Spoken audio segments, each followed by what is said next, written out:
Hello అండి, అందరూ ఎలా ఉన్నారు? బాగున్నారా?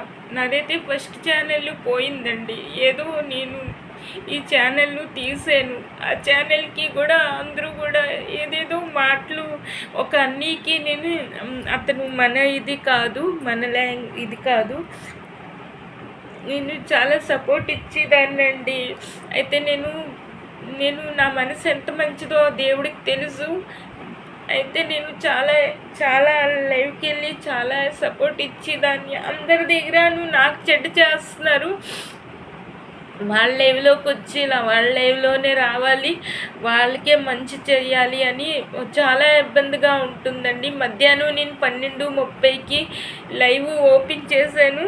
ఒక ఆవిడ వచ్చి నా లైవ్కి అంటుంది, నీకు అన్నీ వల్లే కదా నీకు లైక్ ఎందుకు దొరుకుతుందండి? నేనే కష్టపడి అన్నీ అయితే మా ఇల్లు నడుపుతున్నాడా, మాకు తిండెడుతున్నాడా? మా ఛానల్ ఎంతో కష్టపడి నేను నా ఫస్ట్ ఛానల్ ఎలాగో పోయింది, డిలీట్ అయిపోయింది. ఈ ఛానల్కైనా నాకు చాలా ఇబ్బంది పెడుతున్నారండి. నాకు చాలా ఇబ్బందిగా ఉంది. ప్లీజ్ నాకు సపోర్ట్ చేయండి నా ఛానల్కి.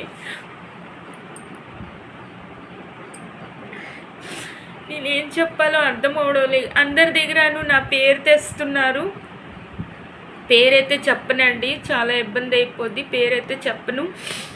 వాళ్ళు నేను ఎవరు ఊసెత్తనండి, ఎవరు జోలెత్తను. నా లైవ్, నా పని, నా ఇది. నేనేదో టైం మీద వాళ్ళ వల్లే నేను నా లైవ్ క్లోజ్ చేస్తానండి. ఈరోజు 12:30కి నేను వచ్చాను.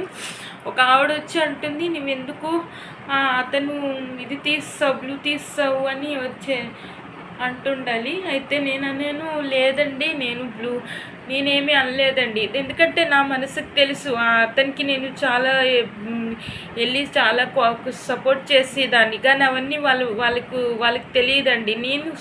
నేను కామెంట్లు చేస్తే ఆ కామెంట్లు చెప్పియడం అన్నీ చేసేవారండి. నేను సాయంత్రం 4 నుంచి 6 వరకు లైవ్లో ఉండేదాన్ని.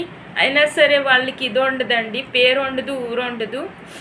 నా లైవ్ అయితే నేను వాళ్ళ వల్లే నేను పనిచేస్తానండి. చాలా ఇబ్బందిగా ఉంటుంది నాకు.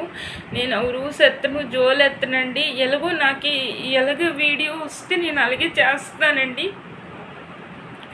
ఫస్ట్ నా ఛానల్ 538 ఉండాలండి. చాలా అంటే బాధగా అనిపిస్తుంది.